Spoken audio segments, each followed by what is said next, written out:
अगर आप भी अपने ही पीएफ के पैसे के लिए दफ्तरों के चक्कर काटकर और हफ्तों इंतज़ार करके थक चुके हैं तो आपके लिए एक बहुत बड़ी खुशखबरी है।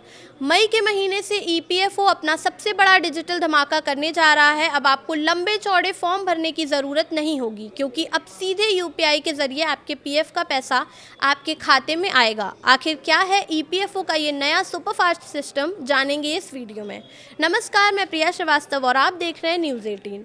कर्मचारी भविष्य निधि संगठन यानी ईपीएफओ अपने करोड़ों अकाउंट होल्डर्स के लिए एक बड़ा बदलाव करने जा रहा है। पीएफ निकालने का तरीका अब बहुत ही आसान होने जा रहा है।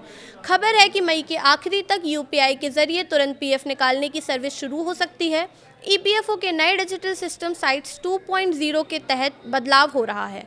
रिपोर्ट्स में कहा गया है कि काम लगभग पूरा हो चुका है। मई के आखिरी तक यूपीआई से पैसा निकालने की अनुमति दे दी जा सकती है। अभी पीएफ निकालने के लिए प्राइवेट सेक्टर के कर्मचारियों को काफ़ी संघर्ष करना पड़ता है। कई बार क्लेम रिजेक्ट भी हो जाता है, लेकिन नए सिस्टम आने के बाद ये प्रोसेस काफ़ी तेज़ हो जाएगा। ईपीएफओ सदस्य अपने यूएएन से लॉगिन करके ओटीपी वेरिफिकेशन पूरा कर सीधे यूपीआई के जरिए पैसा अपने बैंक अकाउंट में तुरंत ट्रांसफ़र कर सकेंगे। इससे लंबा इंतज़ार नहीं करना होगा और कागजी समस्या भी दूर हो जाएगी। हालांकि यूपीआई से पैसा निकालने की एक लिमिट होगी। आइए जानते हैं आप कैसे और कितना पैसा निकाल सकते हैं। ईपीएफओ के नए नियम में बदलाव भी किया गया है। अब कर्मचारी अपना पूरा पीएफ अमाउंट नहीं निकाल सकते। कुल बैलेंस में से ज़्यादातर 75% ही निकाला जा सकता है, जबकि कम से कम 25% रकम खाते में रखना ज़रूरी है। इसका मतलब है कि कर्मचारियों के पास रिटायरमेंट तक कुछ सेविंग बच सके। अगर बात करें कि ये नया नियम काम कैसे करेगा, तो नई सुविधा शुरू होने के बाद यूज़र ईपीएफओ पोर्टल या ऐप पर लॉगिन करेंगे।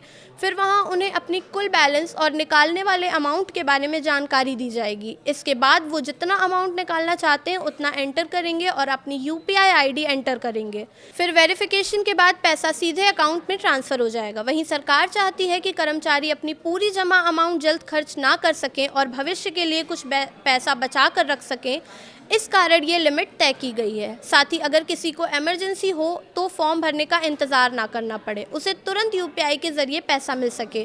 यूपीआई के साथ ही सरकार कुछ स्कीम भी लाने की तैयारी कर रही है, जिसके तहत ईपीएफ स्कीम 2026, ईपीएस 2026 और ईडीएलआई स्कीम 2026 स्कीम लॉन्च की जा सकती है। इससे पीएफ, पेंशन और बीमा का नियम और मजबूत होगा। फिलहाल इस वीडियो में इतना ही।